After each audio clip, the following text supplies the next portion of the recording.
Hi everybody, Chuck Parsons, HPC Fire Inspired. I'm coming to you today because I want to talk a little bit about our UGO orifice, or universal gas orifice.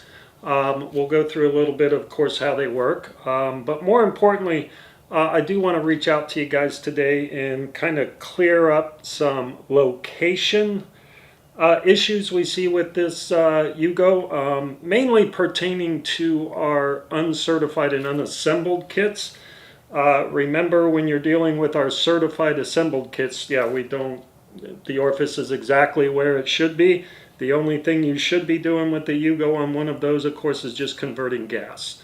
But again, when it comes to an uncertified, unassembled kit, some people get confused and they put the orifice in some places that cause a lot of issues. So I'm sure you guys have seen, obviously on our equipment now, we have a 3/4 inch UGO. We have a 1/2 inch as well. And of course that just correlates to the size of our unit, size of our burners, things like that. So this here is the 3/4 inch. I'll go ahead and show that to you. That's a little bit bigger for us.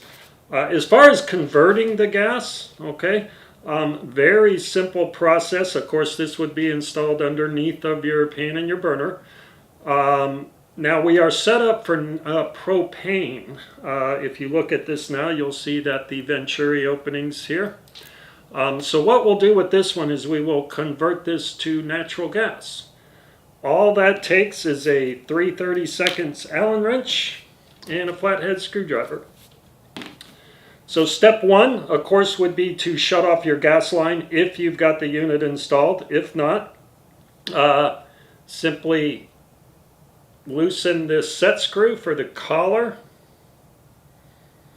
Once that's loose, we're going to rotate the collar around, and what we're doing there is covering up the venturi, or the primary air openings, for propane.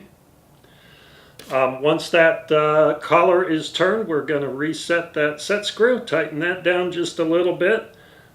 Be careful with how tight you get this. You don't want it too tight, because again, you can kind of pull that collar away from it, and that can cause some leakage. But now you'll also notice that on here we see LP and NG. Well, the orifice is not lined up to natural gas. So step two would be to rotate this orifice to natural gas, and you just converted the gas on the unit. So let's kind of get down to some of the issues we're seeing in the field. A lot of people are taking the UGO from the kit and they're installing it in the wrong location. Okay, this needs to be underneath of the burner, maybe about 2 to 2.5 inches away from the burner. What we see a lot, they'll put it down by the key valve, something like that, and then they'll put an elbow right after this orifice.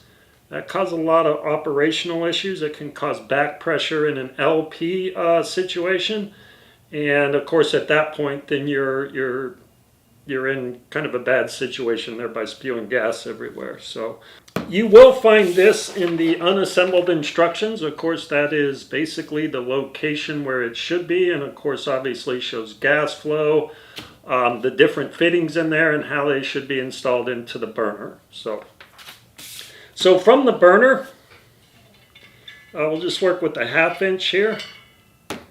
What we cannot do is take this UGO and attach it directly into the burner. Okay, that's a no-no.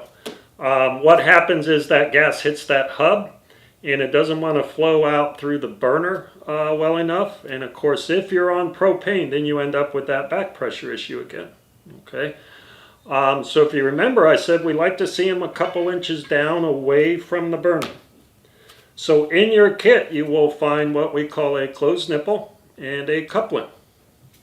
So that closed nipple goes into the burner now. Then the orifice will go into that. Make sure you've got the writing upright. You don't want to install it backwards. You want to install it properly in the right direction. Get that installed, and that's what you should be looking at underneath of your burner and your pan. Okay. If you have it way down further, even on natural gas, you can run into some gas flow issues through the burner. So again, we want that flow all the way up through up to the orifice, and then actually orifice that gas right before it gets into the burner. That is the proper location where you want to see that UGO. Same thing with the 3/4 inch, okay? And in fact, 3/4 inch, you want to be a little bit more careful because again, you're flowing a lot more gas through the 3/4 inch burners than you are through the 1/2 inch. So with that said, again, no, you don't want to put this down by the key valve. You don't want it in the middle of your valve train up to the burner. You want it exactly a couple of inches down away from the burner. So really no difference than what we did with the 1/2 inch, other than of course this is 3/4. So burner, coupling, or your closed nipple, I'm sorry. Then your coupling, and then of course the UGO. And again, remember writing up all of that good stuff. That'll get your gas flow right. And of course, that's what we want to see on the install. Now, if you are working with a pan with your burner, you really don't have to worry too much about this closed nipple and the coupling, because again, the bottom of your pan should have a hub. And if that is the case, then all you're going to do, the coupling will go on the bottom of the pan, on the hub, and then that'll go right into the orifice again. But again, that's really if you're using a pan on your uncertified matchlets, which many of you are. But again, we will just kind of bypass that closed nipple. So you'll have a hub coming down from the burner. That'll attach to it. And again, that locates your orifice exactly where it needs to be. So again, this is just kind of more of a heads up, guys, kind of a tech tip here. If you've got any other questions or concerns regarding our UGO or any other type of installation, please feel free to give me a call. And thanks for your time today.